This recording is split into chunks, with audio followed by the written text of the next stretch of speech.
Shalom Israel. Shalom, shalom, shalom. Hey, can everybody hear me?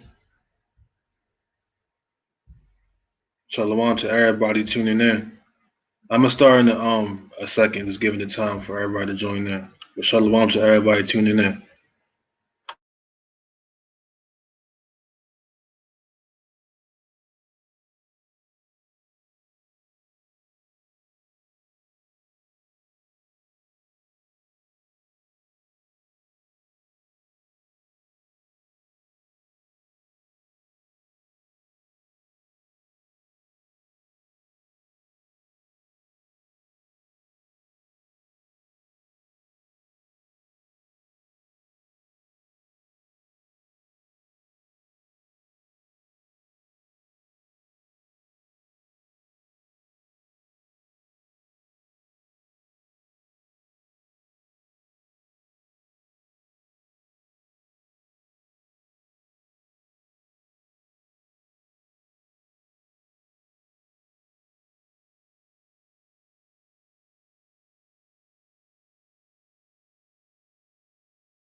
Once again, shalom to everybody that's tuning in.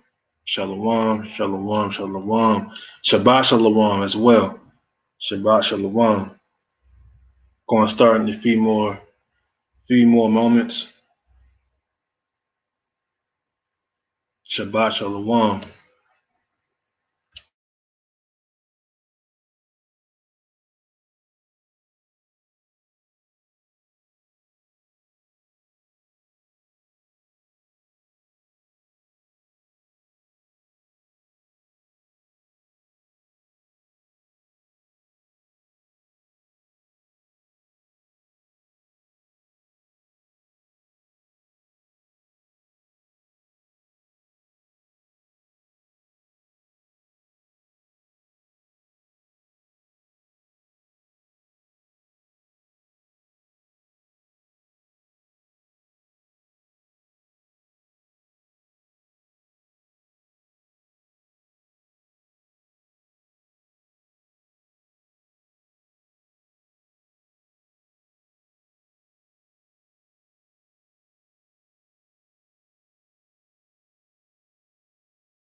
All right, shalom. Can everybody hear me?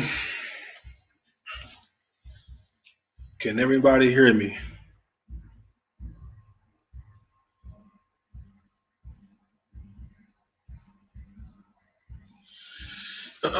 Shalom to everybody.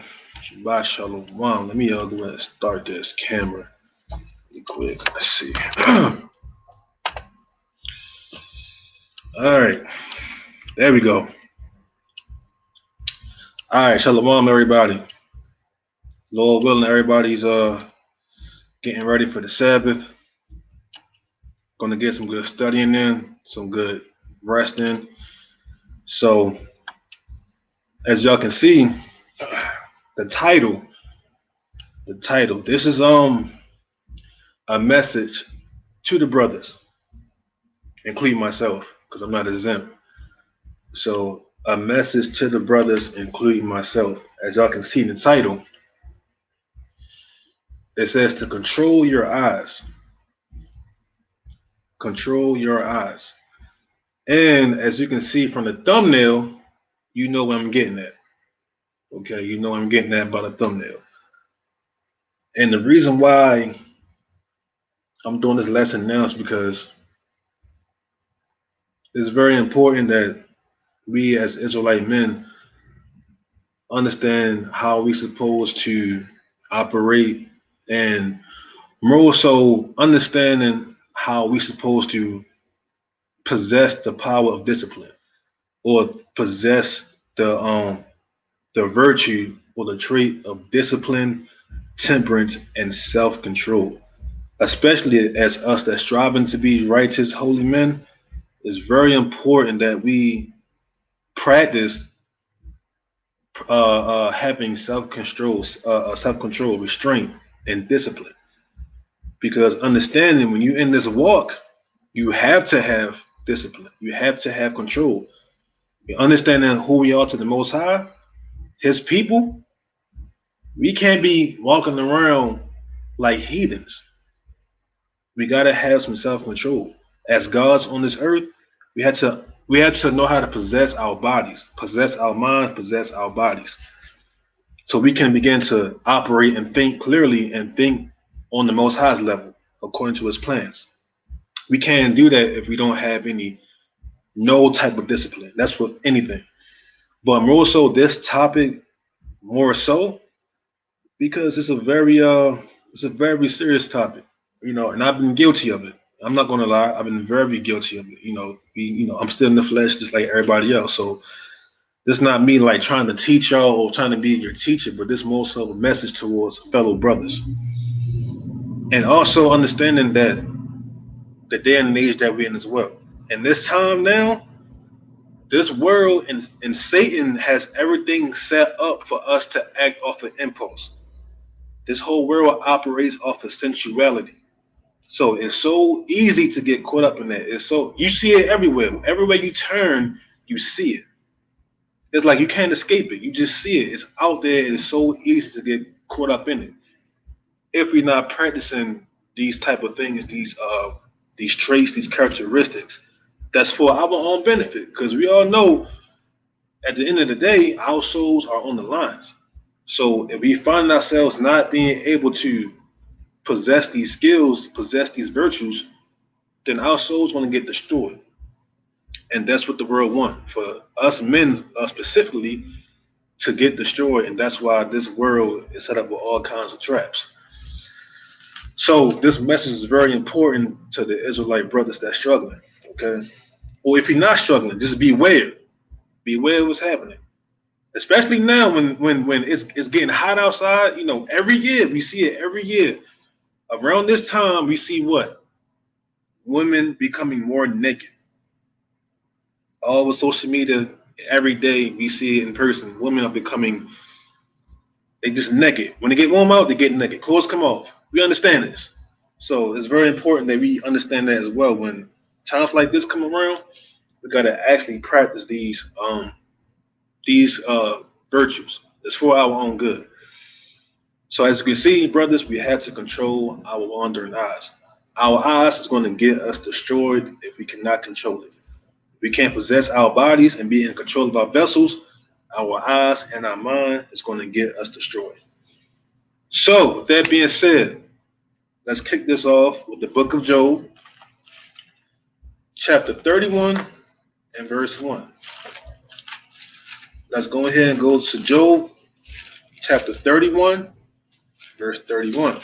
And once again, to everybody tuning in, Shabbat Shalom. Shabbat Shalom.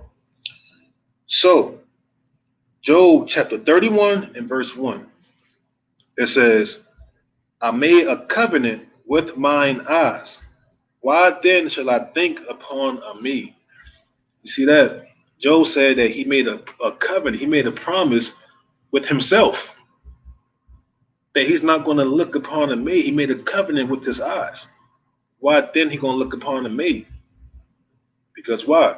If we don't do that with ourselves, if we don't get real and make a understanding what we are faced with and make that covenant or have that control within ourselves, we're going to find ourselves looking at everything that's walking. We're going to find ourselves getting caught up with everything that's walking that looks good. Because why? It starts with the eyes.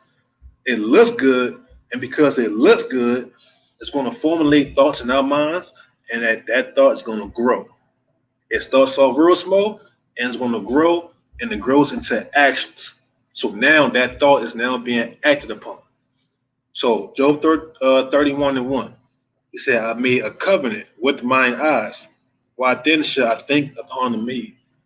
See, if we stop it right there, it's going to cause a lot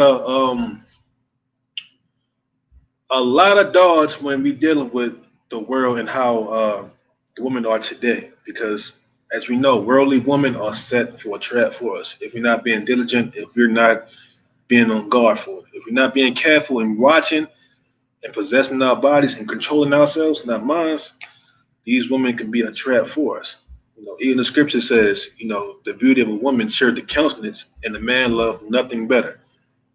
It's in there. It says it for a reason because the Most High know that men love women. We love how women looks. That's the fact. But if we cannot control that, that's the problem. That's where you're going to have problems. You're going to find yourself getting caught up every single time. So Job 31 and verse 1. I made a covenant with my eyes. Why then should I think upon the maid? You see that? Because it starts with the eyes, then it starts in the mind. Then it grows into the thoughts in your mind. Okay, so make a covenant with your eyes, learn how to control that. If you see it, you got to learn how to immediately take your eyes off of it. Because if you don't, you're going to find yourself staring, and next thing you know, you start getting certain thoughts in your mind. So let's go to Sirach, chapter 9. From there, let's go to the book of Sirach, chapter 9. We're going to start it on verse 5. Sirach, chapter 9. We're going to start on verse No, Salaki. Actually, we're going to start on verse. Let's start on verse. Yeah, 5. So verse 5. Sirach 9 and 5.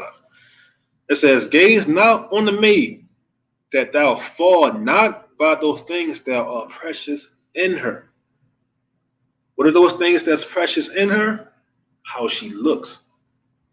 So it says, don't gaze on the man and don't start staring off and staring at different women so that you don't fall by the things that's in her. That's why it says in first address that, many have sinned and erred for women. Because men love how women look. We love how they look. But if we find ourselves gazing upon them, we can stumble at that. Last thing you know, we all jacked up now. We all messed up. It's going to bring forth all kind of inconvenient situations. That's why a lot of us got problems now within our community, the black community. That's why it's a lot of problems now because we didn't exercise this. We didn't understand that we can't be out here getting or falling of a woman by how she looks. Instead, we go right to it like a dumb animal. We fall right into the trap. That's what it is. They all traps. It's all traps. And we're gonna get into it more as we continue to go on. You're gonna see how this stuff is all a trap. But for right now, I'm gonna read Sirach 5. It says, Sirach 9 and 5. Gaze not on the maid that thou fall not by those things that are precious in her. See that? Jump to verse 8. It says, to turn away thine eye from a beautiful woman. See, it didn't say to keep looking at it and to entertain it, to turn away your eye from a beautiful woman. And as we continue to read, we're going to get those examples. We're going to see this in the scriptures as well. But these are our instructions as men that striving to be righteous men. It says to turn away thine eye from a beautiful woman and look not upon another's beauty. It says, for many have been deceived by the beauty of a woman, for herewith love is kindled as a fire. So you see that? It says for many have been deceived by the beauty of a woman. So we see a nice woman and automatically we start thinking, oh man, she could be a nice woman. Man, I would love to make her my woman. Man, this is like a good deal. We start doing that, and next thing you know, we deceive. That's a whole entire trap. We think about all the things we could do for her, wish she could do for us. All that. We get deceived by it. Not knowing that she's a trap. Not all women, but we talking about those worldly, whorish women. We talking about them. Not all women. So it says to Turn away thine eye from a beautiful woman, and look not upon another's beauty. For many have been deceived by the beauty of a woman, for herewith love is kindled as a fire. And that's why we see men getting caught up with women because why? That love is kindled as a fire. Because she look good, we love her for that. Oh, she look good, I love her because she beautiful. Can't do that. You deceived by that. And turns out she's a dragon. She's the worst thing that ever happened to you because why? You was deceived by her looks. So verse 3, it says, to meet not with an harlot, lest thou fall into her snares. You see that? What's a snare? A snare is a trap. A snare is a trap. Why else would a man meet with an harlot? For pleasure. She looked good and he wants pleasure. That's the only reason why a man will meet with a harlot. It's for sensual pleasure because she looks good. You see that? Meet not with an harlot, lest thou fall into her snares. But we as men, we fall for every time. And this thing right here is one of the biggest setups for us. Is women. It's women. Women in their looks and their beauty. And like I said earlier, it's so much access to it. It's easy. It's so easy to get caught up in that because it's everywhere. Everywhere you look, it's there. It's in your face. It's like you can't get from it. So that thing is just constantly just eating at your mind. You know what I'm saying? Because you always seeing it, it's just eating at you. But till eventually you're cracked. You will crack. But as men, we gotta understand how to control that and to avoid that. That's why it says to turn away thine eye, meaning you gotta avoid that. Get away from that. Any chance you get, you gotta get away from that because if you don't, you're gonna fall into a snare every single time. Every single time you're gonna fall into a snare. But we seeing that type of spirit, that sensual spirit, being pushed harder each year. It gets worse every year. I don't know if y'all noticed, but that spirit gets worse every year. And as I can see from the thumbnail, it was what was it that just passed? It was called a silhouette challenge where women will entice men by the silhouette figure of her body, enticing. And just before that, they had something called what? What was it? What was it? They was doing some twerking challenge. What was it called? Whatever. But all these different challenges, all these different antics, the schemes to entice men. That's the whole point. Is to entice men. That's the whole goal. Enticement, sensuality, living in pleasure, and in fornication to where you're destroying your own soul. That's the whole goal of it. To destroy your soul. Like I said, it gets worse every year. It's going to continue to get worse. So we got to really start to practice discipline, temperance, and self-control. To reason within ourselves. Understand that this thing is going to destroy us, and to fight against it. That's the thing. We got to fight against it. So let's get the book of Sirach, chapter 42.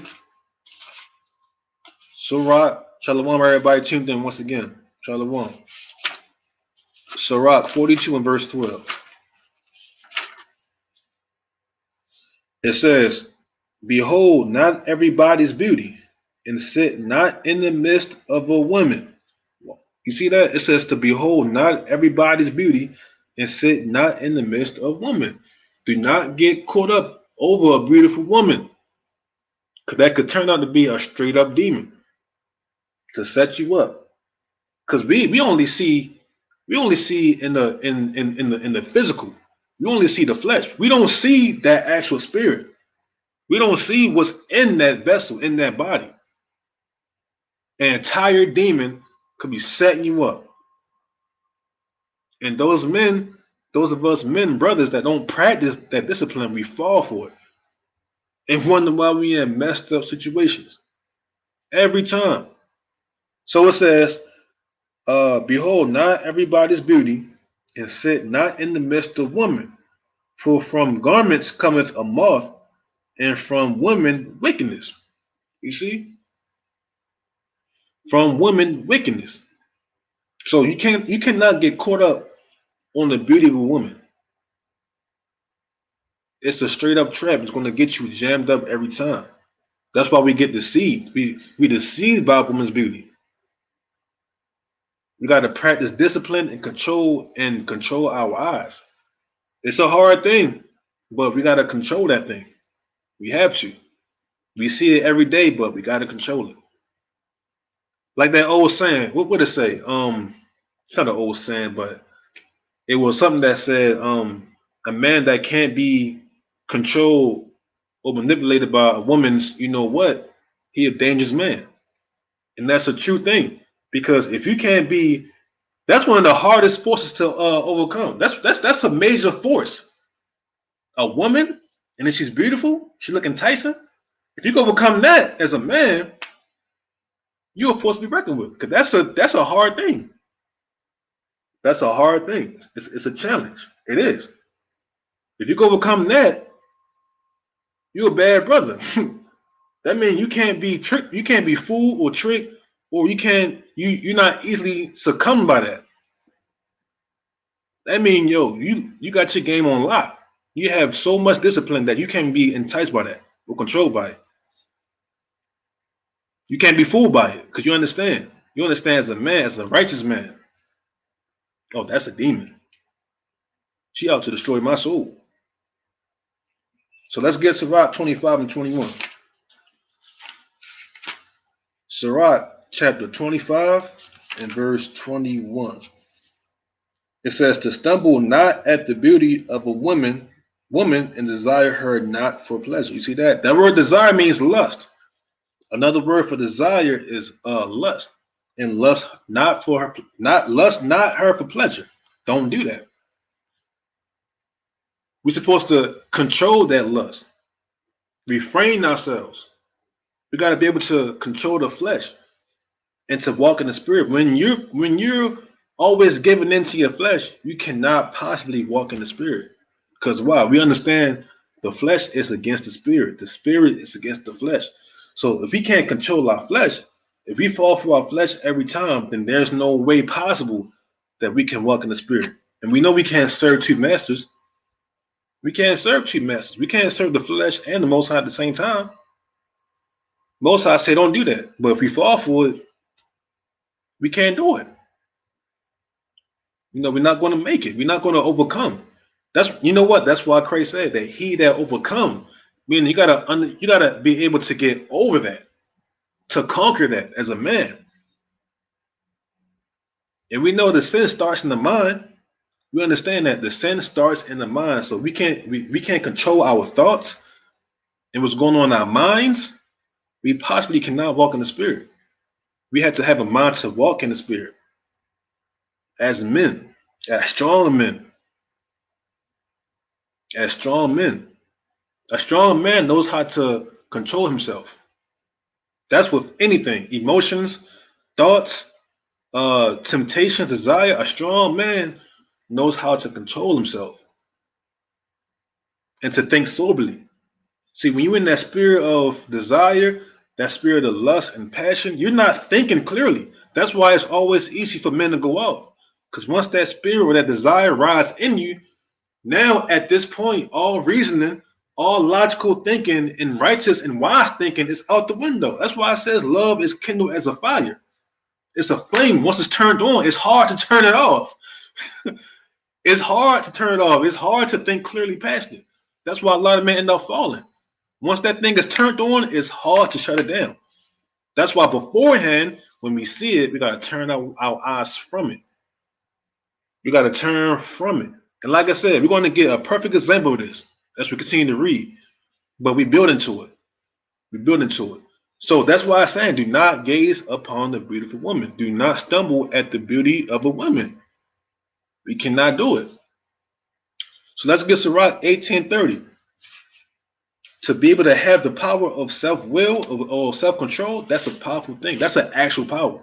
A lot of people don't have that, but we got to exercise it. The more we exercise it, the more it's going to grow, and the easier it becomes. But if we don't exercise it, the more we fall for it, that's going to be our stumbling block. That's going to be our captivity mentally. That's going to be our mental captivity. That's why a lot of men struggle with certain lust. That's why certain men struggle with certain thoughts, because they haven't overcame that yet. When you keep falling, you're always a slave to it.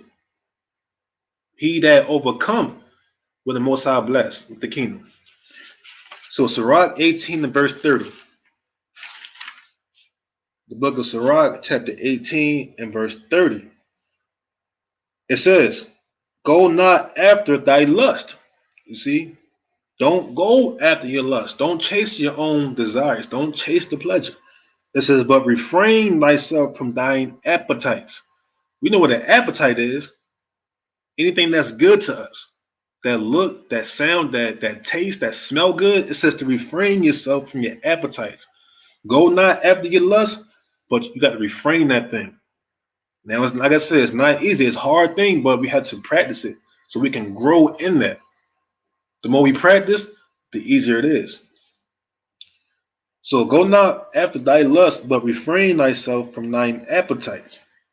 If thou givest thy soul the desires that please her, she will make thee a laughing stock to thine enemies and malign thee. You see that? You cannot do that. You'll be destroyed if you keep falling for your appetites, if you keep giving yourself over to your desires. Like I said, this applies to anything, but for this topic, it applies for us and applies to us trying to deal with that temptation of women. That's why you have to control your eyes first. It start with the eyes, then it translates into your thoughts. You got to control that thing. Like I said, this world is pushing it even more harder on brothers. And a lot of brothers are falling. A lot of brothers are stumbling over it. Let me get it real quick in First Esdras. Let me get it. We know what the scriptures say. First Esdras chapter 4, and we're going to read verse 26. It says, yea, many there be that have run out of their wits for women and become servants for their sakes. Many also have perished, have erred and sinned for women. So it says, it ain't say a little bit, it says many. A lot of men fell at the stake of a woman. Soul being destroyed for desire and the lust of a woman. And I'm speaking as a brother. Because you know what? I'm guilty as well. I can say that. I've been guilty of it, so I know. I know how it goes. You stumble at the beauty of a woman, next thing you know, you somewhere you shouldn't be. You doing something you shouldn't be, and next thing you know, shame and contempt follows right afterwards. It happens every time. Especially for us who's trying, we know when we mess up, that feeling of conviction hit us, that shame and contempt, we know. We know it. Soon afterwards. Soon afterwards, it hits you. Like, I cannot believe I just messed up. Damn. But if we practice the scriptures, like it says in Job and Sirach 42 and 9, then we will be in good shape. Practice that temperance and that discipline, we'll be in good shape. We can avoid that because now we can think clearly. We can avoid it because we're thinking clearly. So from there, matter of fact, I'm going to read that again. Sirach 18 and 30. Sirach 18 and 30. It says, to go not after thy lust, but refrain thyself from thine appetites. Now again, the reason why it's warning us, because we understand the nature of a woman. It says, from women come wickedness. We see all the women in the world now on social media, out and about, dressed half naked, shameless. Those are traps for us. That's the wickedness of a woman. And the sad part is, a lot of them want you to fall. They want you to be enticed so they can control your mind, control your actions to make you go off. It's to make you, it's the whole purpose is for you to go off. That's why it says that many have ran out of their wits for women. And they know, that's the worst part. They know that they're doing it. They know they're doing it. That's why the scriptures are warning us from that. Don't look upon a beautiful woman. Don't keep staring her down when she's walking by. You're looking at her back. You're looking at her chest. Don't do that. That's what she wants you to do. That's why they dress the way they dress now. They want you to go off. And I'm speaking about the wicked ones. I'm not talking about all women, but I'm talking about the ones who know they're doing it intentionally. Those attention-seeking women. We talking about them, not all women. But it's so bad. We see it everywhere. We see it everywhere, and there's a lot of them. That's what they're doing, trying to set you up for you to go off. Watch. We're going to prove that. Watch this. We're going to read something. We're going to read something and pay attention to this part right here, because this is important. This is very important. This is serious. We're going to read something from the 12 patriarchs. I don't know if you ever heard of it, but check it out. Dang good read. The 12 patriarchs from Reuben, our forefather Reuben. Because guess what? He warned about this. Again, if you don't know about it, check it out. I encourage every brother to check this out, because Reuben says something heavy concerning this about the wickedness of a woman and what they do. Watch this. So this is Reuben chapter 6 and verse 1. It says to beware therefore of fornication. You see that? Because the whole plot is to get you to commit fornication. We know the wage for sin is death. Fornication is going to bring forth death every single time. That's why men perish in error for women. They die and was destroyed for women. So beware therefore of fornication. And if you wish to be pure in your mind, if you wish to be pure from the thoughts of women in your mind, it says to guard your senses from every woman. You see that? It says to guard your senses from every woman. Meaning, if you want to have a pure mind, a clear conscience, and not to be tempted with the thoughts of a woman, guard your senses from every single woman. So that means when you see a woman and you know she look good, you got to turn your eye from that. Do not get caught up in those thoughts. Rebuke those thoughts and turn your eyes from that woman. That's how you practice being pure in your mind. Because guess what? If they're not in your mind, if you're not enticed by it, if you're not seeing them, then your mind's not plagued by it. Like the old saying goes, out of sight, out of mind. It's the same thing. If you wish to be pure in mind, guard your senses from every woman. Your senses, those sensations, those desires, the appetites. Guard it from every single woman. Because why? From women cometh wickedness. And we understand how wicked women can be in their attractions, in their attempts. We understand that to a T. And guess what? Reuben did too. That's why he spoke on this. Check this out. Chapter 5 and verse 1. It says, for evil are women my children, and since they have no power or strength over man, watch this, they use wiles by outward attractions. You see that? So we understand that women, they can't force us physically to do something to make us go off with them. So what they do, they use wiles or what? Schemes or plots by outward attractions, meaning what? They get real seductive looking. They put that tight dress on, those tight clothes. They put the makeup on. They put the weave in their hair. They do whatever they got to do to attract, to make you attracted to them, to entice you to commit fornication. So they understand that they can't make us, they can't force us to do it. So they got to use craft and schemes and plots by outward attractions to make us sin. That's how they do it. So watch this. It says, for evil are women, my children, and since they have no power or strength over man, they used wiles by outward attractions, that they may draw him to themselves. You see that? They got all kind of mannerisms and all kind of attractions, all kind of clothes and makeup to entice you. That's what it is. It's the enticement. They know they can't do it by force, so they entice you, and they know they're doing it. That's the thing. That's why women, you see women on social media now doing what they're doing. They're enticing men. And guess what? You see a lot of brothers falling willfully. That's the sad part. Willfully. They do it willfully. A lot of men fall by it. They get caught up on it. And guess what? As y'all know, the men, they don't care either. Yeah, she look good. I don't care. I'll still knock it down. They don't care, not knowing that, dummy. Your soul gonna be destroyed. She's destroying you.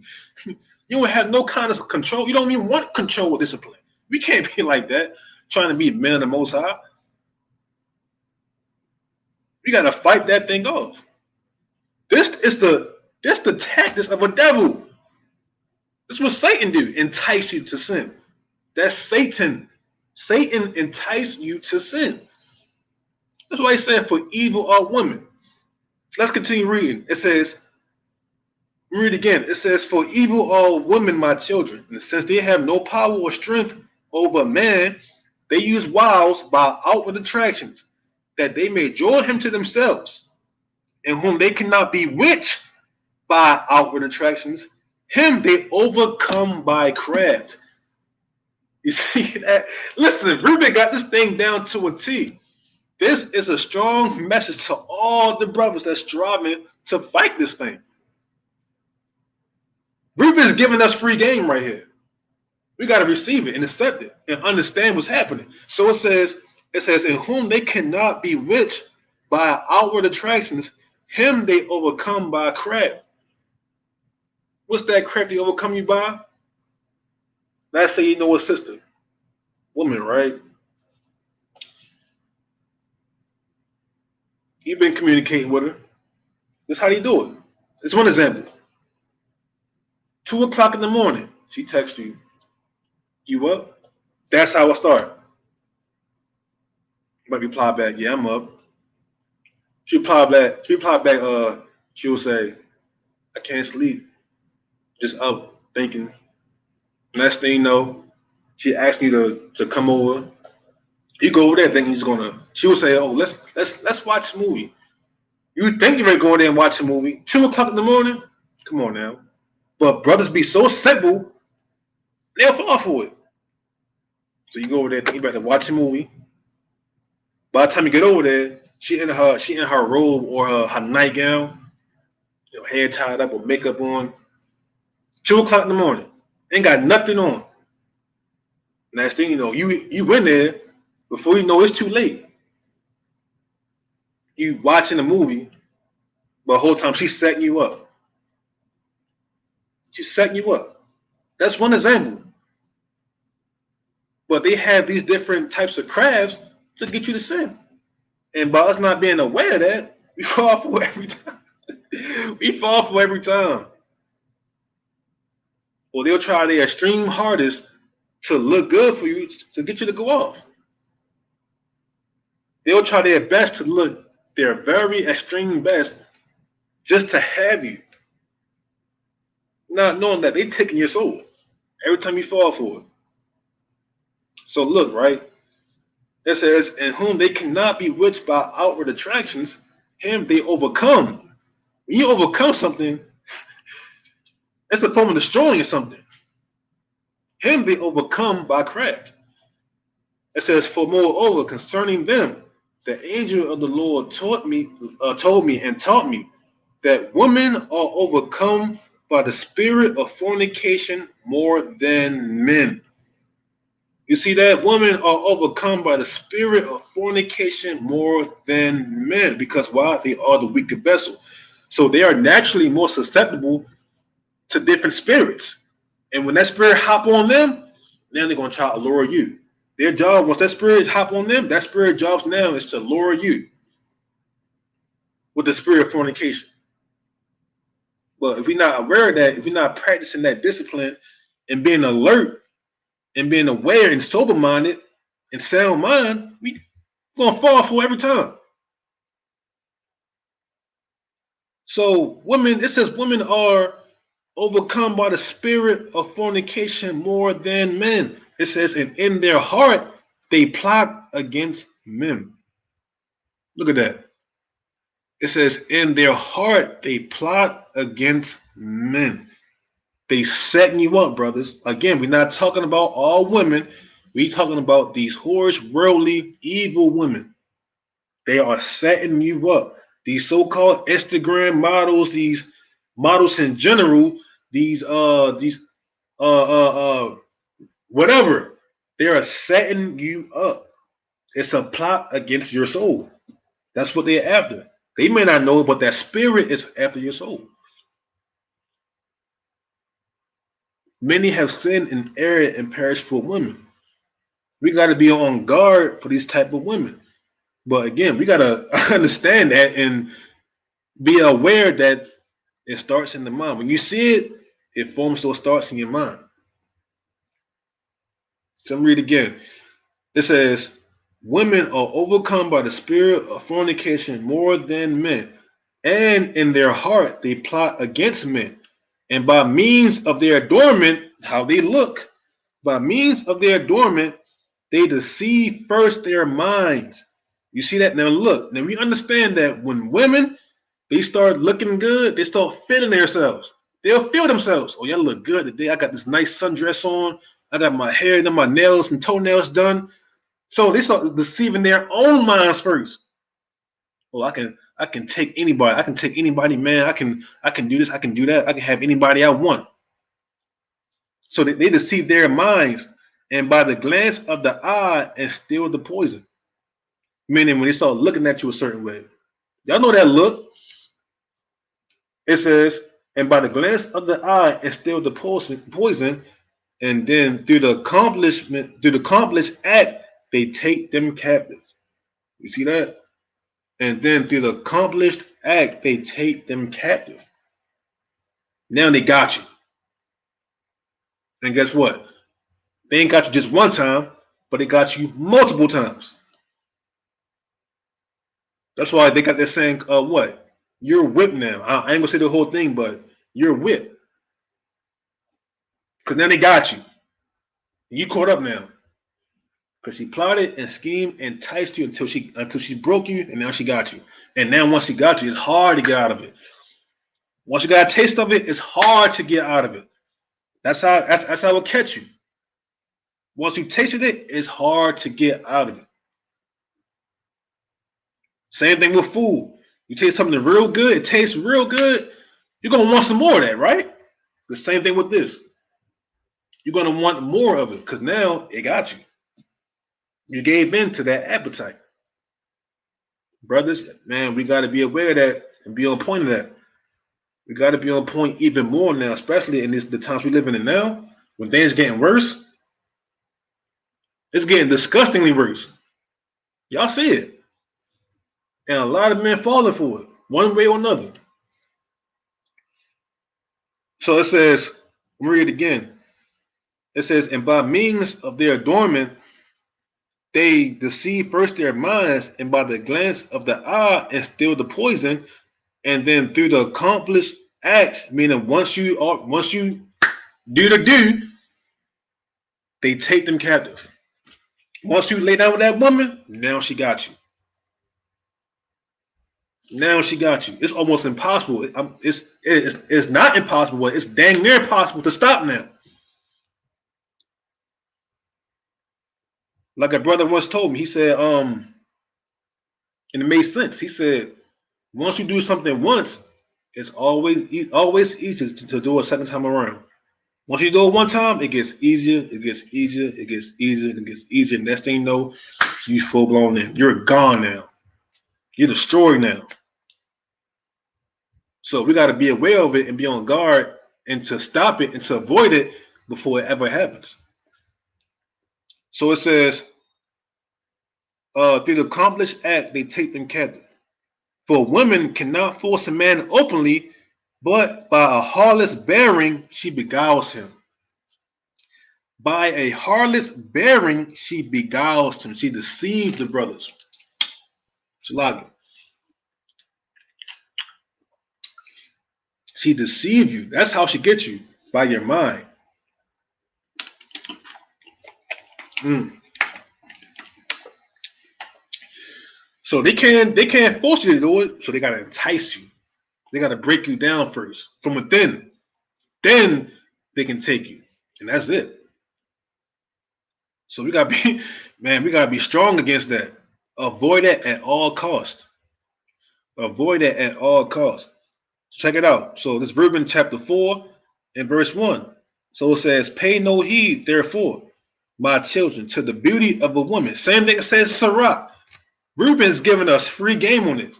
He giving free game. He letting us know. Pay no heed, therefore, my children, to the beauty of a woman, nor set your mind on their affairs. mean, don't be pondering and meditating on beautiful women. Don't do that. Because you're going to make yourself go off when you start doing that. You're going to eventually fold. It says, but walk in singleness of heart and the fear of the Lord, and expend labor on good works and on study and on your flocks until the Lord give you a wife. And those be the brothers, especially the single brothers.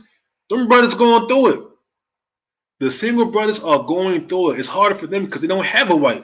So they can't just, you know what I'm saying, fulfill that natural instinct with their wife. So it's even harder for them. 10 times harder for them. So it says to study and on your flocks until the Lord give you a wife whom he will, that ye suffer not as I did. Because what did Reuben do? He slept with his father's wife, Bilhah. He seen her and he slept with her. He gave into everything the scriptures warn against and went off with her. That's why Reuben tell us now, look, don't do that. Don't mean pay no woman no mind. She look good, don't pay no mind. But make sure you always in the Lord studying, tending to your own business, caring for your own things, until the Most High give you a wife. It's hard. It's a hard thing, but we got to strive for it. We got to strive for it. Don't pay them no mind. They are traps. Set up snares and traps. They don't care for our souls like we do. They want you to be enticed. They want you to sin. They want you falling at their feet going off. You know, we call them simps. Oh, you're so beautiful, goddess queen. Look at you, queen. You the godmother, the goddess mother earth, whatever, because she look good. Man, it's simps. They willfully will go off with no shame. We can't be like that, man. The Most High called us gods. We gotta walk in it and discipline, temperance, control. Discipline, temperance, and pure control. That's when you at your best. When you can control your own self, your own spirit, your mind, and your body, can nothing shake you off. That's being on God status. That's being on God status. That means can nothing throw you off. You got yourself and your spirit on lock. And it's possible. It's possible. With these scriptures and through application. So it says, let me read again from the top. Pay no heed, therefore, my children, to the beauty of a woman, nor set your mind on their affairs, but walk in singleness of heart in the fear of the Lord, and expend labor on good works, and on study, and on your flocks, until the Lord give you a wife, whom he will, that ye suffer not as I did. Because he sinned. He sinned. He went off. So check this out, right?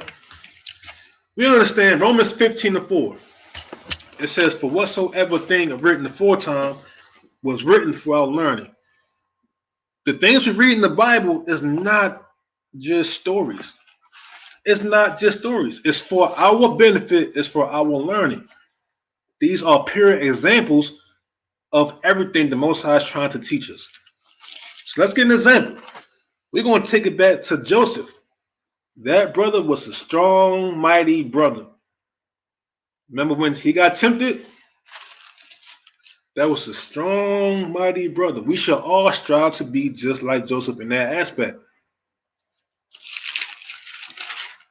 Joseph is the perfect example for us on how we're supposed to be when it comes to the temptation of a woman, a wicked woman. Genesis 39. We'll start from verse 1. Let's get the example. Genesis 39 and verse 1. Check it out. It says, and Joseph was brought down to Egypt, and Potiphar, an officer of Pharaoh, captain of the guard, an Egyptian, bought him of the hands of the Ishmaelites, which had brought him down thither. And the Lord was with Joseph, and he was prosperous, and he was a prosperous man, and he was in the house of his master, the Egyptian. And his master saw that the Lord was with him, and that the Lord made all that he did to prosper in his hand. And Joseph found grace in his sight, and he served him, and he made him overseer of his house. And of all that he had, he put into his hand. And it came to pass from the time that he had made him overseer in his house and over all that he had, that the Lord blessed the Egyptian's house for Joseph's sake. And the blessing of the Lord was upon all that he had in the house and in the field. And he left all that he had in Joseph's hand, and he knew not all he had, save the bread which he did eat. And Joseph was a goodly person and well favored. Check this out, verse 7. It says, and it came to pass after these things that his master's wife cast her eyes upon Joseph, and she said, lie with me. So you see that? Here it is. Joseph was being tempted by another man's wife. It says she cast her eyes. Remember what Reuben said? To the glance of the eyes. Remember? They start giving you that look. That real low seductive look. That's what they do to instill the poison. So it says, his master's wife cast her eyes upon Joseph, and she said, lie with me. Have sex with me. Straight up, she said it. Let's have sex. To Joseph. Imagine that. The wickedness of a woman. Verse 8, it says, but he refused. Now check this out. Let's be honest. A lot of brothers on first instinct is going to fall straight up. They ain't even going to try it. On first instinct, they're going to fall. Going to fold. Fold on first instinct. A lot of brothers would do that, sadly. But we got to learn from this. It says, but he refused. He said, no, I ain't doing that. But he refused and said unto his master's wife, behold, my master watereth not what is with me in the house, and he hath committed all that he had to my hand. Check it out. It's only them two. Perfect opportunity, right? Nope, he refused it. He's over everything in this man's house. It's just them two. Now, a worldly man's going to take every opportunity. He's going to do that. And guess what? Next thing you know, he's finished. He's done. That's it for him. But he refused. Verse 9, it says, there is none greater in this house than I. Neither have he kept back anything from me but thee, because thou art his wife. So Joseph ought to have understood, listen, I'm not about to lay with you. You this man's wife. You trying to get me to sin with you? I'm not doing that. It says, no then. It says, how then can I do this great wickedness and sin against God? And it came to pass, as she spake to Joseph day by day, that he hearkened not unto her to lie by her or to be with her. So imagine, is you two in a house together, you being tempted every single day. Imagine that. Just picture it. Every day you're being tempted by this woman to have sex. Every day.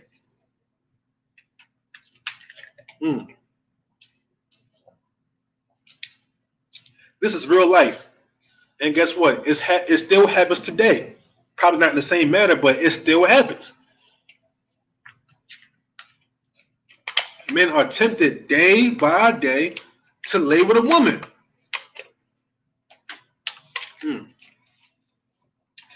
It says that and it came to pass as she spake to Joseph day by day that he hearkened not unto her to lie by her or to be with her. And it came to pass about this time that Joseph went into the house to do his business, and there was none of the men of the house there within. Nobody was there, just them two, all alone. Perfect opportunity, right? To a worldly man, yeah. To a man without understanding, yeah. To a fool, yeah. Perfect opportunity. But to us, nah. Trap.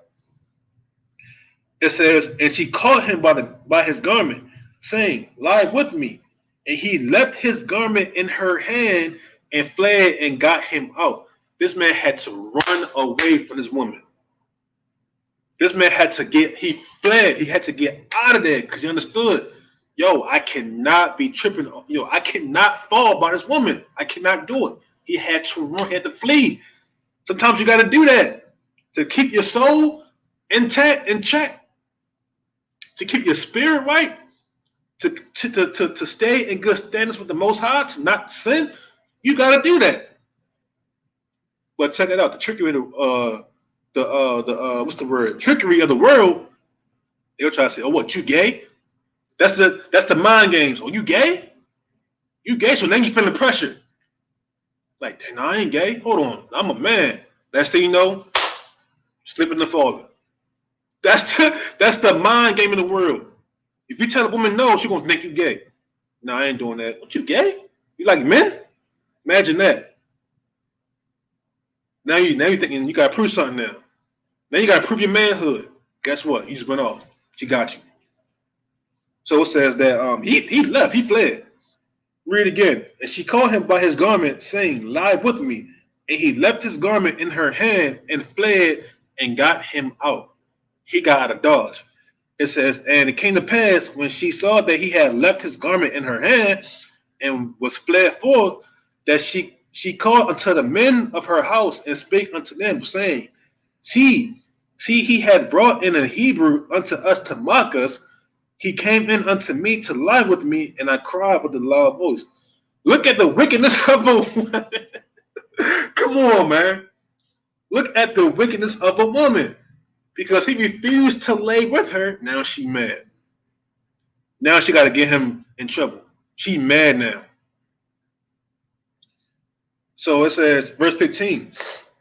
And it came to pass when he heard that I lifted up my voice and cried, that he left his garment with me and fled and got him out. And she laid up his garment by her until his Lord came home.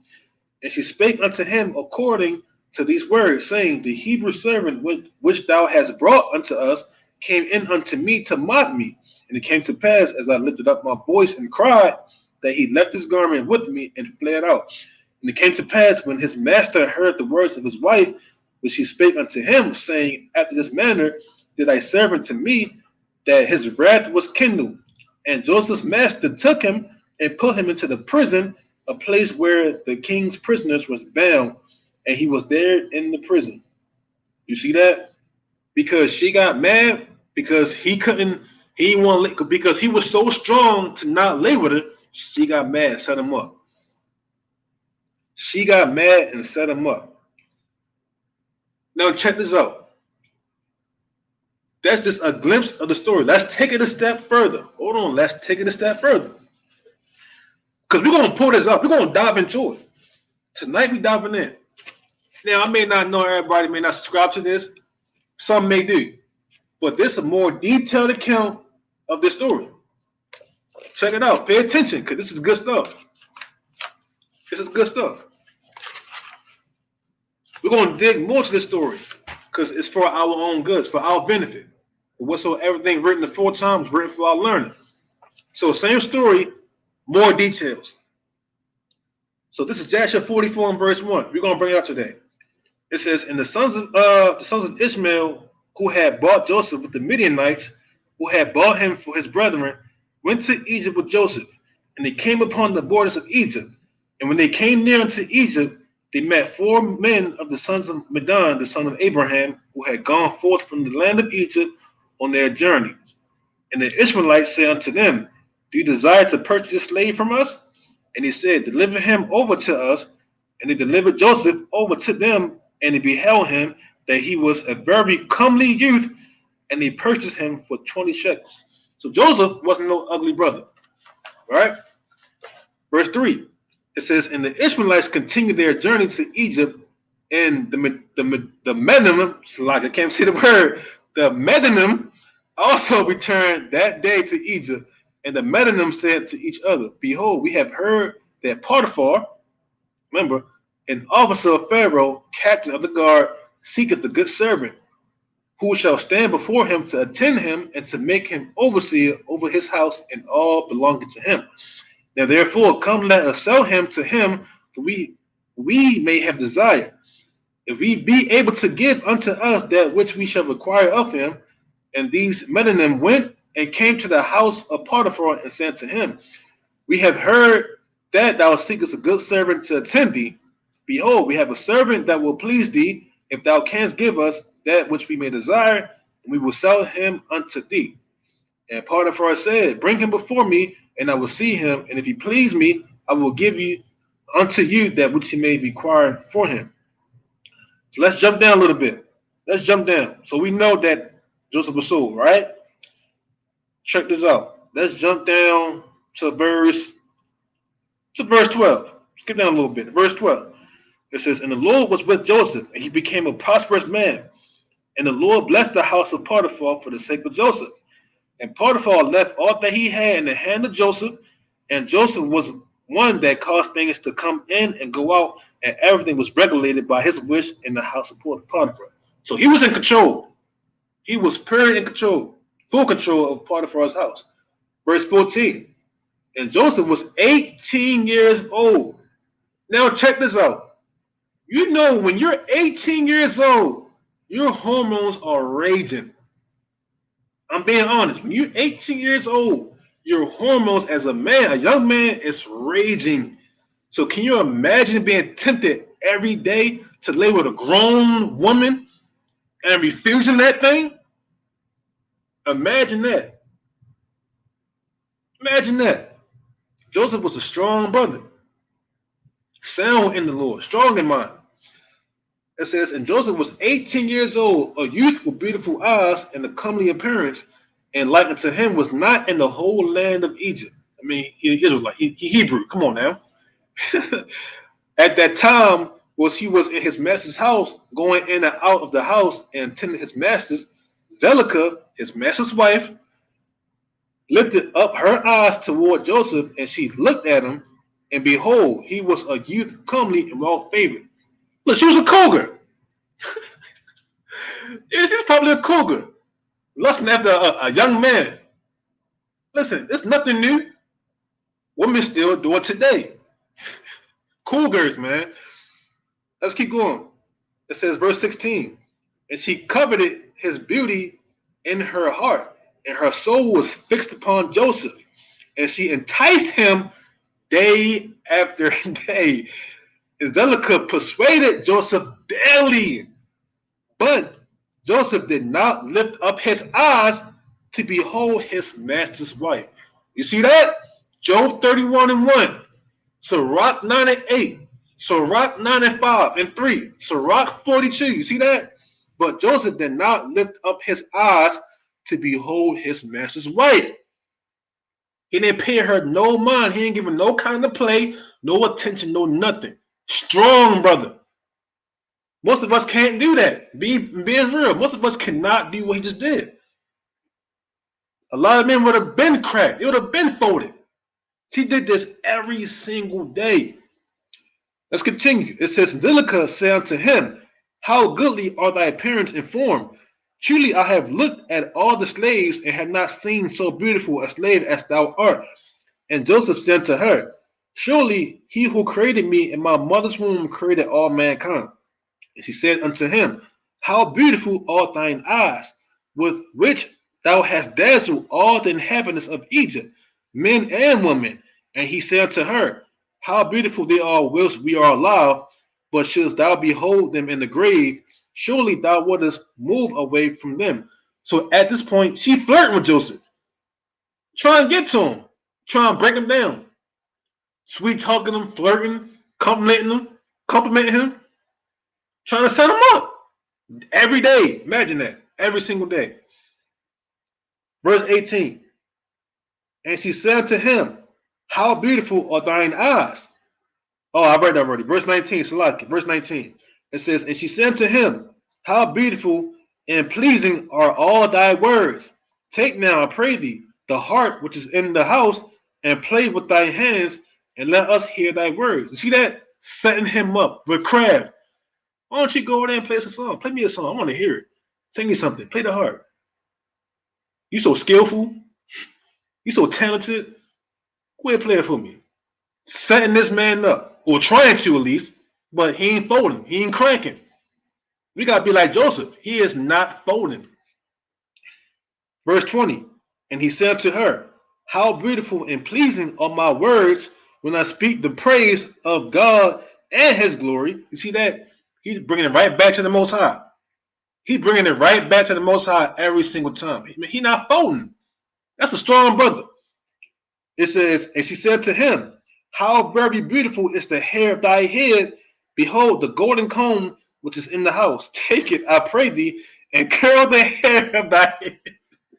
So she trying all these different avenues, all these different angles, being real flirtatious. My, she married. Why are you, a grown woman, flirting with a young man, trying to make him fall? See that wicked, the wickedness of a woman. That's what they will do. So it says, verse 21, and he said to her, how long wilt thou speak these words? Cease to utter these words to me, and rise and attend to thy domestic affairs. So he's like, man, how long you gonna keep doing this? How long you gonna keep doing this? Listen, you're not getting to me. I'm not gonna fold. Go about your business. Go do some work. Joseph had to ask her that because she was doing it every single day. Like I said before, men on first opportunity, they would have been cracked, been folded. First opportunity. We can't be like that. As men of the Most High, we can't be like that. Can't operate like that. So verse 22, and she said to him, there is no one in my house. Look at that. No one's there. And there is nothing to attend to but to thy words and to thy wish. Look at that. She's idle. She ain't got nothing to do but sit there and play with Joseph, mess with him. Yet, notwithstanding all this, she could not bring Joseph unto her. Neither did he place his eye upon her, but directed his eyes below to the ground. You see that? Check that out. Hold on real quick. Let's go back. We got to go back to Sirach. Look at that.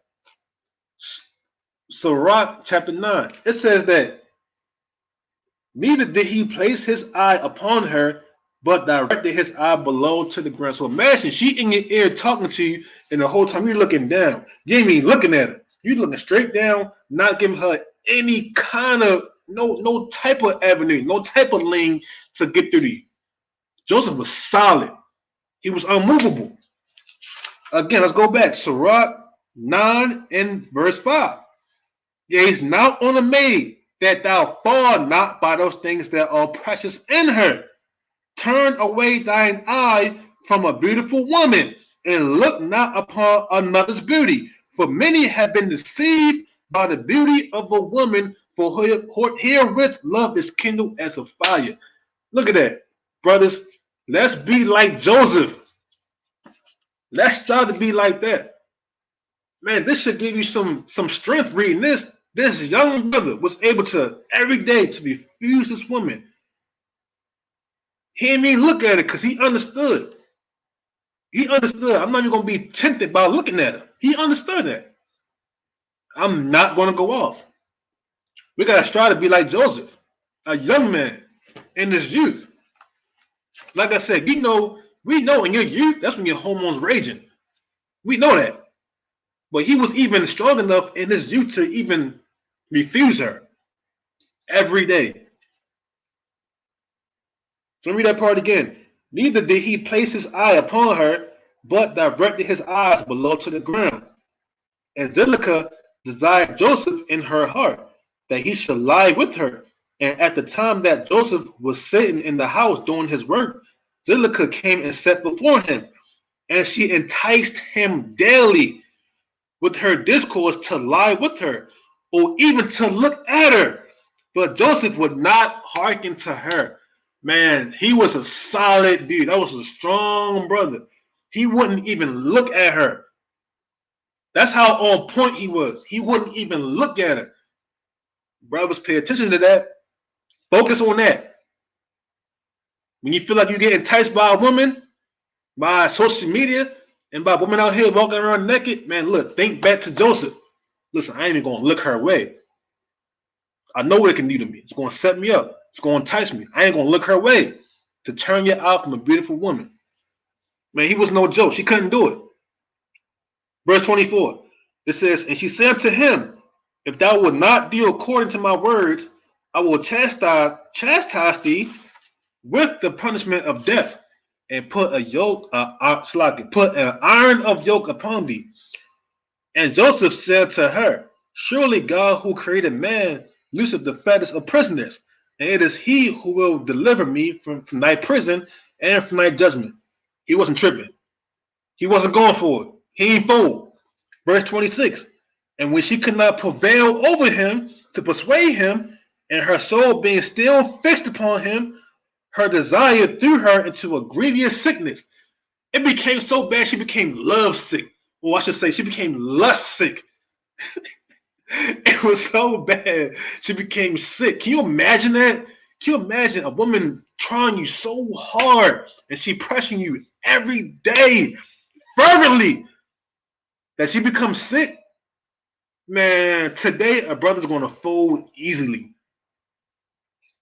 Let's keep going though. Let's keep going. It's more on that. It's more on that. So I'm gonna kind of read fast because it's a lot to cover, but it's very important. It's for y'all brothers. It's for y'all brothers and for myself as well. Verse 27. And all the women of Egypt came to visit her, and they said to her, why art thou in this declining state, that thou lackest nothing? Surely thy husband is a great and esteemed prince in the sight of the king. Shouldest thou lack anything of what thy heart desireth? And Zillah answered them, saying, this day it shall be made known to you, whence this disorder springs in which you see me. And she commanded her maidservants to prepare food for all the women, and she made a banquet for them, and all the women in the house of Zillah, and she gave them knives to peel the citrons to eat them. And she commanded that they should dress Joseph in costly garments, and that he should appear before them. And Joseph came before their eyes, and all the women looked on Joseph, and could not take their eyes from off him. And they all cut their hands with the knives that they had in their hands, and all the citrons that were in their hands were filled with blood. So look at that. So Joseph, man, he must have been a decent brother, a decent looking brother. They all was on him. So let's keep going. Verse 30. It says, and they knew not what they had done, but they continued to look at the beauty of Joseph and did not turn their eyes from him. So they was cutting something up and they cut themselves, but they were still looking at him. They didn't realize they cut themselves. That's how bad they had it. They cut themselves and they didn't even realize it because they were so focused on Joseph. That's serious. So think about it. Joseph, looking the way he looked, he could have had any woman. Easy. The way they were tripping on Joseph, he could have had any woman that he wanted easily. But guess what? He did not fool. He stayed solid. He did not fool, but stayed solid. Let's keep going though. It says, verse 31, and Zillah saw what they had done, and she said to them, what is this work that ye have done? Behold, I gave you citrons to eat, and ye have all cut your hands. And all the women saw their hands, and behold, they were full of blood, and their blood flowed down upon their garments. And they said to her, this slave in your house has overcome us, and we could not turn our eyelids from him on account of his beauty. Thirsty. They was thirsty as hell. 33. And she said to them, surely this happened to you in the moment that you looked at him, and you could not contain yourselves from him.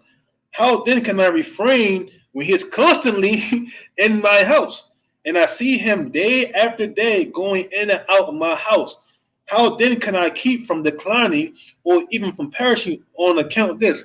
See that again? What did Reuben say? Women are overtaken by the spirit of fornication more than men. Didn't Reuben say that? They are taken by the spirit of fornication more than men. Joseph wasn't tripping. They were. They wanted Joseph bad. They wanted him bad. Because why? That spirit of fornication hit him. Let's keep going. Verse 34. And they said unto her, the words are true. For who can see this beautiful form in the house and refrain him? The spirit of fornication is more on women, more than men. So it says, and they said to her, the words are true. For who can see this beautiful form in the house and refrain from him? And is he not thy slave and attendant in thy house? And why dost thou not tell him that which is in thy heart? And he suffers thy soul to perish through this manner? And she said to them, I am daily endeavoring to persuade him. Hey, yo, she want this man bad. I am daily endeavoring to persuade him, and he will not consent to my wishes. And I promise him everything that is good, and yet I could meet with no return from him. I am therefore in I am therefore in a declining state, as you see. So she said, "Look, I'm trying everything in my power to sex this man, but I cannot do it." She is trying everything in her power to sex this man up, but she cannot do it. Why? Because that was a strong man that had extreme discipline, self-control, restraint, and temperance. Extremely. That was Joseph. We gotta be like Joseph. And guess what? He was tempted every day. This world tempts us every day. We gotta be like Joseph. Don't even look at him. Don't even look at them. Don't even stumble at their beauty, because it's going to deceive your mind. It's going to mess you up. It's going to cause you to lust to where you go off, and then your soul is going to be destroyed. We got to be like Joseph. Let's keep going. Verse 36. There's more on this. It says, Angelica became very ill on account of her desire toward Joseph, and she was desperately lovesick on account of him. And all the people of the house of Zilica and her husband knew nothing of this matter. Look at that. Wicked. See that? Wicked. Wicked. The husband didn't know. It says, where we at? It says, I lost my place. Sorry, y'all. Lost my place. It says, and her husband knew nothing of this matter, that Zilica was ill on account of her love to Joseph. And all the people of her house asked her, saying, Why art thou ill and declining, and lackest nothing? And she said to them, I know not this thing which is daily increasing upon me. So she lied down. I don't know what's going on. I'm sick. I don't know what's going on with me. But she knowing, man, she burning for Joseph. It says, and all the women and her friends came daily to see her, and they spake with her, and she said to them, This can only be through the love of Joseph. And they said to her, Entice him and seize him secretly. Perhaps he may hearken to thee and put off this debt from thee. Let's go back. It says, Entice him and seize him secretly. Set this man up. Let's go back to Reuben. Reuben warned us. It says, hold on, let's go back. For evil are women my children, and since they have no power or strength over man, they use wiles by outward attractions, that they may draw him to themselves, and whom they cannot bewitch by outward attractions, him they overcome by craft, entice him secretly, set him up by craft. For moreover, concerning them, the angel of the Lord told me and taught me that women are overcome by the spirit of fornication more than men, and in their heart they plot against men. And we just reading that? Aren't we reading that? They're going to try to overcome him by craft. It says, and in their heart they plot against men. They are plotting against Joseph to make this man sin, to make him commit adultery. These are demons, wicked women. Reuben told us. So it says, entice him and seize him secretly. Perhaps he may hearken to thee and put off this debt from thee. So, brothers, we got to be on guard more than ever. Especially in these last days, the way women plot against men and set men up, we got to be on straight guard every single day, every second and hour of the day, because they will trap you and set you up to destroy you. That's their job. They are daily traps to set you up to destroy you. That's what Satan's job is to do, to use women to set men up to destroy them. Evil spirits, man. Evil woman, Satan is evil. We understand that. So we gotta think real spiritual and stop falling for the flesh. Because everything is spiritual. Every single thing is spiritual. Everything is spiritual. So let's keep going. Verse 39. It's like it. It says, Angelica became worse from her love to Joseph, and she continued to decline till she had scarce strength to stand. She had no strength to stand up. She became so sick she couldn't take it. Verse 40. And on a certain day, Joseph was doing his master's work in the house, and Angelica came secretly and fell suddenly upon him. And Joseph rose up against her. So imagine you sitting there working, do what you gotta do, and out of nowhere she come faking, and fall upon you. Now her body touching yours. Now you know how hard it is as a man when you feel a woman's body. That's almost instant. It triggers that desire in us. So imagine that when she did that, it says what? Where is that? Let me go back. Salakia, lost my place. So when she did that, it says Joseph rose up against her, and he was more powerful than she, and he brought her down to the ground. You see that? They can't take man by force. They can't do it, so they got to set you up. It says that he was more powerful than she, and he brought her down to the ground. Man, get the hell off of me. Get off of me. That's what he did. Get the hell off of me. Brothers, we got to do that. When a woman trying to be all touchy-feely, man, get off of me. No. No means no. Men use that. They don't apply just a woman. That's for y'all too. No means no. It's like it.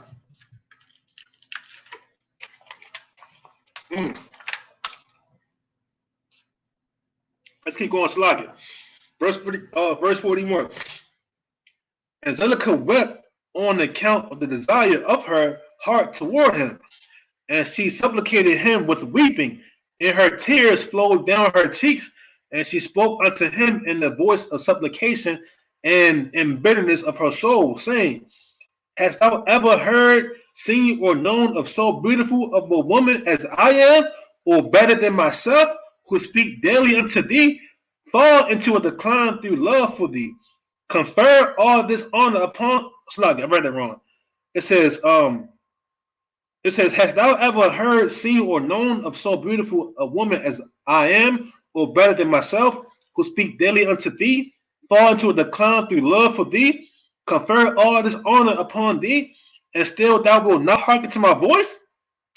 And if it be through fear of thy master, lest he punish thee, as the king liveth, no harm shall come to thee from thy master through this thing. She like, listen, everything, look, it's all good. Don't worry about it. Don't worry, it's all good. He ain't gonna know. That's what they do, man, to make you sin. It's all, look, don't worry, it's all good. He ain't gonna know. He's not gonna know. He's not even home. Don't worry about it. Brothers, beware of that. Let's keep going. It says, and if it be through fear of thy master, lest he punish thee, as the king liveth, no harm shall come to thee from thy master through this thing. Now therefore, pray listen to me, and consent for the sake of the honor which I have conferred upon thee, and put off this death from me. And why should I die for thy sake? And she ceased to speak. And Joseph answered her, saying, Refrain from me, and leave this matter to my master.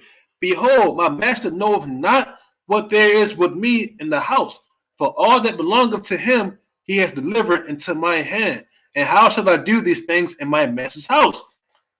For he hath also greatly honored me in his house, and he hath also made me overseer over his house. Now he hath exalted me, and there is no one greater in this house than I am. And my master hath refrained nothing from me, excepting thee, who art his wife. How then canst thou speak these words unto me? And how can I do this great evil and sin to God and to thy husband?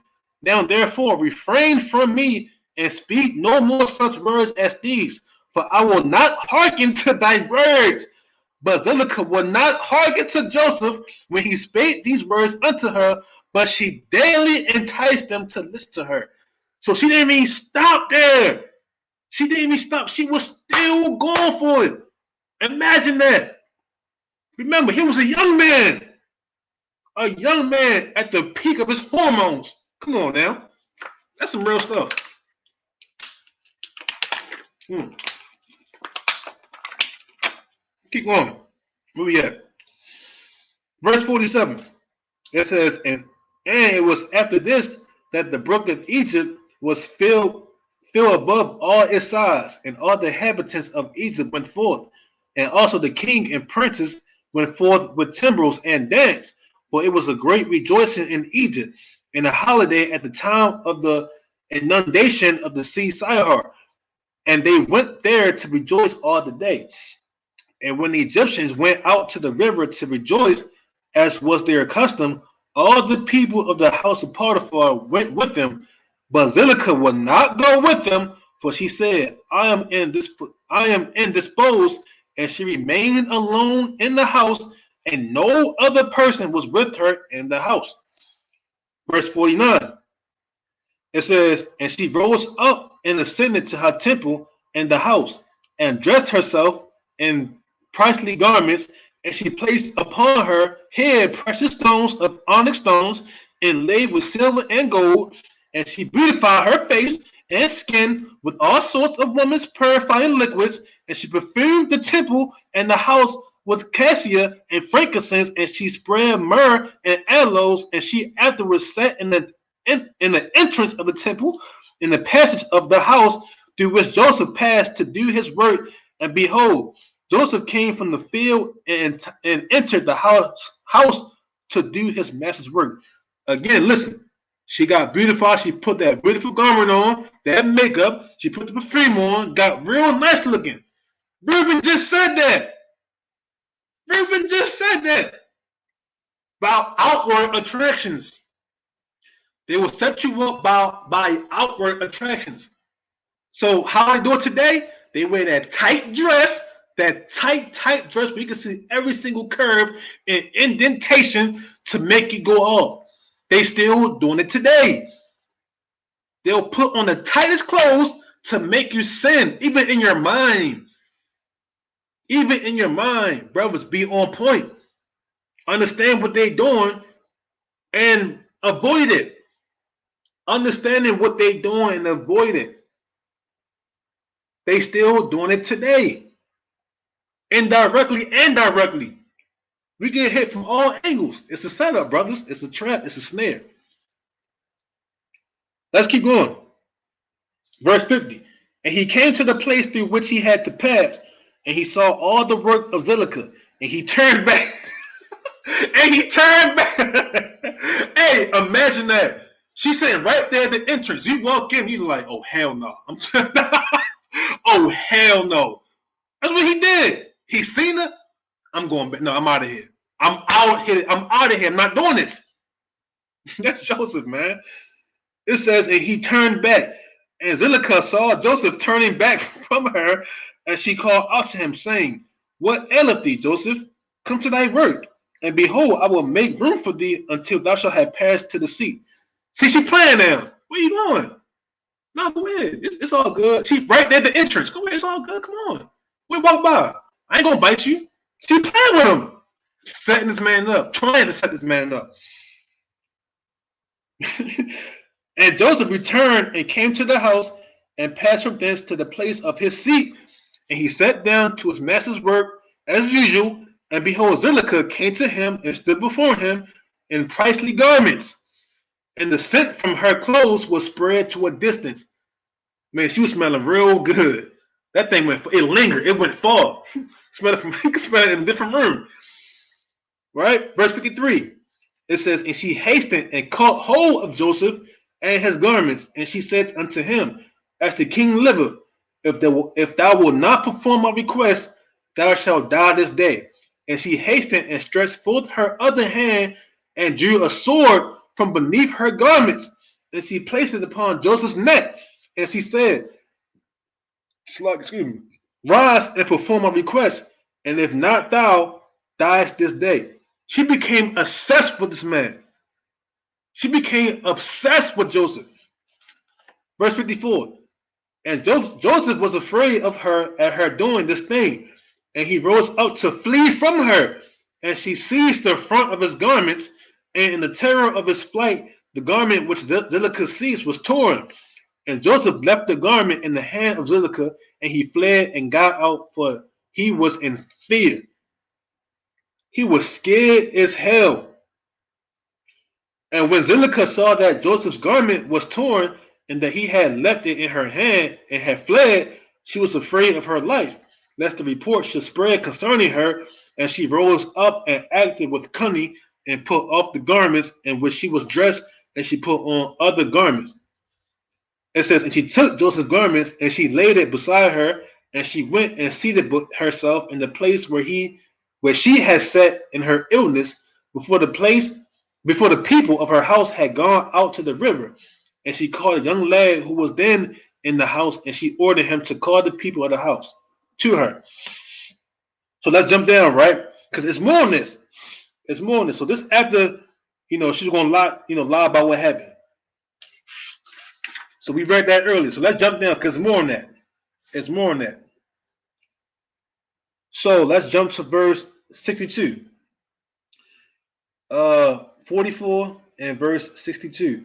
It says, and Potiphar heard the words of his wife, and he ordered Joseph to be punished with severe stripes, and they did so to him. And whilst they were smiting him, Joseph called out with a loud voice, and he lifted up his eyes to heaven, and he said, O Lord God, thou knowest that I am innocent of all these things, and why shall I die this day through falsehood by the hand of these uncircumcised wicked men, whom thou knowest? And whilst Potiphar's men were beating Joseph, he continued to cry out and weep. And there was a child there 11 months old, and the Lord opened the mouth of the child, and he spake these words before Potiphar's men who were smiting Joseph, saying, what do you want of this man? And why do you this evil unto him? My mother speaketh falsely and uttereth lies. Thus was the transaction. So the Most High put the spirit of the baby to speak on the behalf of Joseph. So let's jump down. Let's jump down a little more because it's more on that. Let's jump down to verse.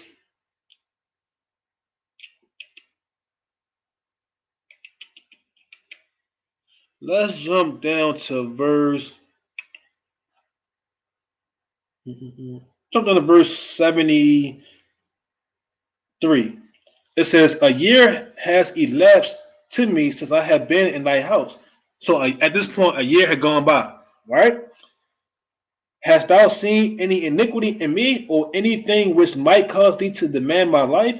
And the priest said unto Potiphar, send, we pray thee, and let them bring before us Joseph's torn garment, and let us see the tear in it. And if it shall be that the tear is in front of the garment, then his face must have been opposite to her, and she must have caught hold of him to come to her, and with deceit did thy wife do all that she had spoken. And he brought forth Joseph's garment before the priests, who were judges, and they saw and behold, the tear was in front of Joseph. And all the judging priests knew that she had pressed him, and they said, the judgment of death is not due to the slave, for he had done nothing, but his judgment is that he be placed in the prison house on account of the report which through him has gone forth against thy wife. And Potiphar heard these words, and he placed him in the prison house, the place where the king's prisoners are confirmed. And Joseph was in the house of confinement 12 years. He went to prison for 12 years on a false report. And notwithstanding this, his master's wife did not turn from him. 12 years later, she is still after this man. That's ridiculous. That is ridiculous. Imagine the temptation in that. It says, his master's wife did not, and notwithstanding, his master's wife did not turn from him, and she did not cease from speaking to him day after day to hearken to her. 12 years. 12 years having to refuse and to put up with this woman for 12 damn years. Brothers would have been folded. Brothers would have been folded a long time ago. She was still tempting this man after 12 years. It says, and at the end of 3 months, Zillah continued going to Joseph to the house of confinement day by day, and she enticed him to hearken to her. And Zillah said to Joseph, how long wilt thou remain in this house? But hearken now to my voice, and I will bring thee out this house. That is Satan. That's nothing but Satan. That is nothing but Satan. And Joseph answering her, saying, it is better for me to remain in this house than to hearken to thy words, to sin against God. And she said to him, if thou wilt not perform my wish, I will pluck out thine eyes, add fetters to thy feet, and will deliver thee into the hands of them who thou didst not know before. And Joseph answered her and said, behold, the God of the whole earth is able to deliver me from all that thou canst do unto me. For he openeth the eyes of the blind, and looseth those that are bound, and preserveth all strangers who are unacquainted with the land. And when Zedekiah was unable to persuade Joseph to hearken to her, she left off going to entice him. And Joseph was still confined in the house of confinement. And Jacob, the father of Joseph, and all his brethren who were in the land of Canaan still mourned and wept in those days on account of Joseph. For Jacob refused to be comforted for his son Joseph, and Jacob cried aloud and wept and mourned all those days. So can you imagine?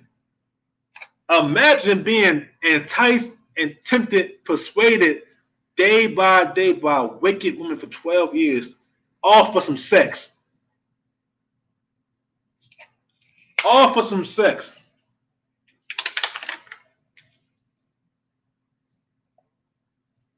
It's the same way today. Us living in this world is enticed and tempted and persuaded day by day. That's what the whole world pushed. Fornication, lust, sensuality, pleasures, passions. That's what the world pushed every single day.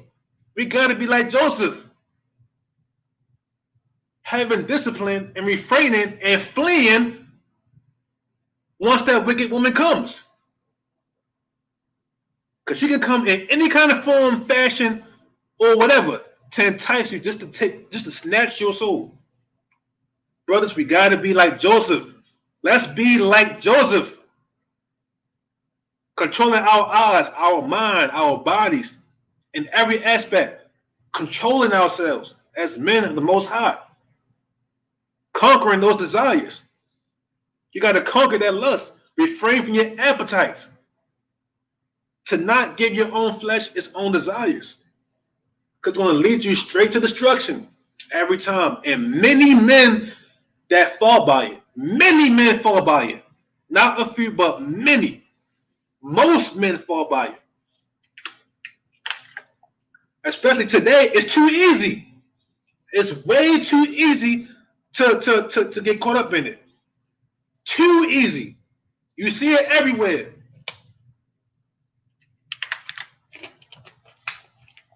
Man, let's be like Joseph, brothers. I got a few more and then we done. A few more and we done. Well, this is very important that y'all hearing this, understanding how we got to be just like him and refraining day after day. Joseph was a powerful, strong man. That's why scriptures say, for whatsoever everything written aforetime was written for our learning. Brothers, we got to learn from what Joseph went through, how he walked, how he talked, how he moved when it came to temptation. And to mimic that, we got to mimic it. Check it out. Got a few more to bring out. It's important. So the question is now, how do we get to that point? Because y'all hear about, Sirach and Job and the scriptures about, refraining yourself, controlling your eyes, not, going after your lust. How do we practice that? That's the question next. How do we practice that? It's through the understanding, controlling your mind, reasoning with yourselves, understanding the consequences, understanding the punishment, understanding the God that you're serving or trying to serve. You got to understand all these things, put it all together. Think spiritually. Look at it spiritually. With our minds, spiritually. Reason within ourselves. Through our understanding, through our reasoning, it's like it. We can conquer this. The Most High gave us a mind and willpower for a reason. It's called willpower. Being able to reason with yourself to refrain from it. A fool's not going to do it. A fool, a weak man is not going to do it. He won't think and consider and ponder and reason on the wickedness in that. He's not going to do it. He will willfully go for it. In fact, today, men glorify that. Adultery. But not Joseph, not us, but we shouldn't do it as men of the Lord. So watch this.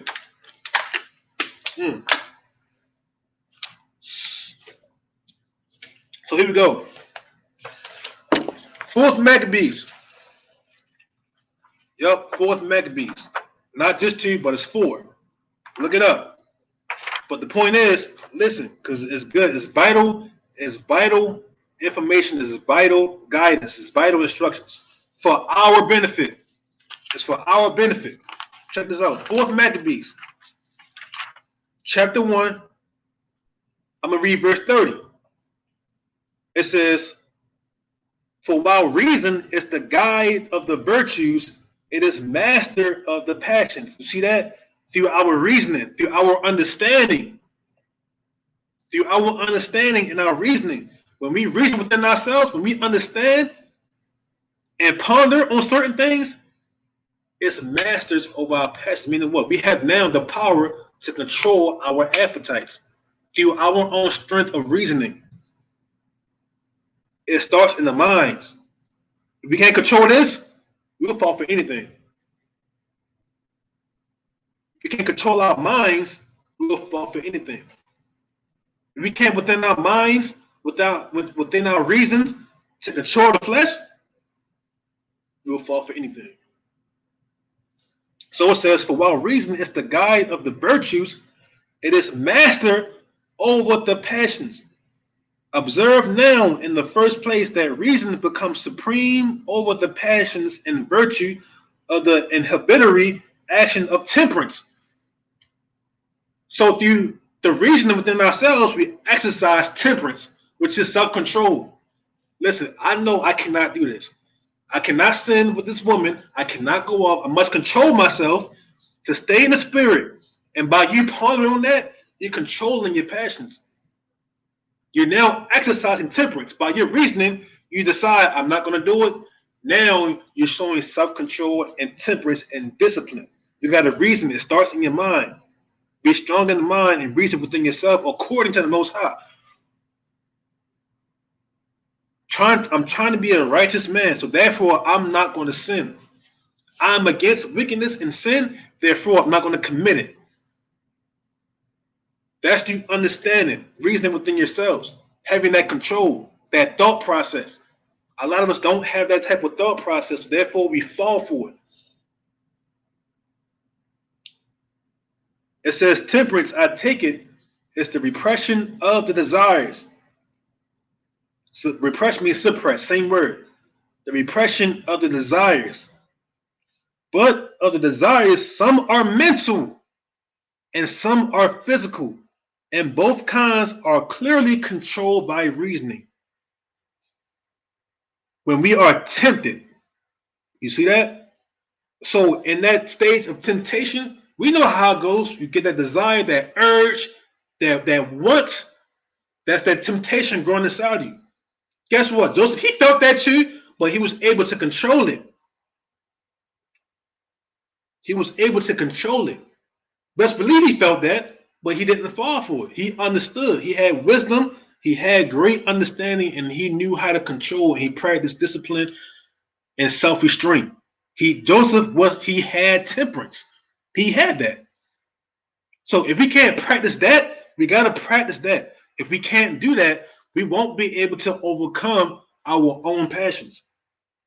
We understand that one of our main passions, our main desires is what? To be honest, is women. I'm going to be real. We understand that. As a man, our main desire is woman. That's why it's so easy to fall for it if we're not strong up here. It's so easy to fall if we're not strong up here. Everything starts in the mind. So I'm going to jump to chapter 2. Because watch this. Because he mentions Joseph. Chapter 2 and verse 1. It says, and what is there to be surprised at if the natural desire of the soul to enjoy the fruition of beauty is quenched? So what's the big deal if there's never a natural desire? Because we understand that's natural desire. It's a natural human-like instinct. So where's the big deal if there's never that in the first place? There's no true sense to overcome and to endure and to master. So watch this. It says, this certainly is why we praise the virtuous Joseph. See, they understood that. They understood that. They read it and understood it. This certainly is why we praise the virtuous Joseph, because by his reasoning, by his understanding, by his discipline and self-control, with a mental effort, you see that? With a mental effort, brothers, control this. We got to control this. With a mental effort, he checked the carnal impulse. You see that? He checked the carnal impulse. He had that thing in check. He had his body, that temptation. He had his hormones, those raging. Remember, he was 18 years old. He had those raging hormones in check. That carnal impulse. He had it in check by the mind. The mind's a powerful thing, brothers. Don't be led by the downstairs. Be led by this. If you get this mind right, you can walk in the spirit. You can walk in the spirit. Yeah, it's tough, but got to control this. It says, for he, a young man at the age when physical desire is strong, by his reason quenched the impulse of his passions. This is real life. This is real stuff. For he, a young man at the age when physical desire is strong. Remember, 18 years old. That's like damn near the peak of men's sexual hormonal desires. Y'all know that.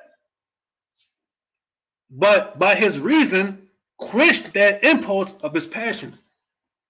Through the understanding of everything, through the understanding of that sinful thing, he was able to control it. And reason is proved to subdue the impulse not only of sexual desire, but of all sorts of coveting. Of all sorts of coveting. You see that? All sorts of coveting. So not only by sexual desire, but all types of desires. Any kind of appetite or lust you have, by the reasoning of your mind, of discipline, of control, of self-will, you can quench the flesh. That's how you overcome your flesh, brothers. Like I said, this goes for me too. I'm just like y'all. I'm speaking brother to brother. By controlling this, you can control everything else. That's why you're a strong brother once you get a hold of this. You can't be messed with. Once the mind is locked, can nothing destroy you. Can nothing break in. Once the mind is locked, can nothing break in. So through our reasoning, we have the power to overcome the passions, to overcome the flesh, and any kind of lust. It's very important. It's very vital for our souls. Remember, it's for our souls to be strong in the Lord, to stand strong for the Most High as a righteous servant. So 2 more and we're done. Romans 13 and 14. Romans chapter 13 and verse 14. Let's get it. Romans chapter 13, verse 14.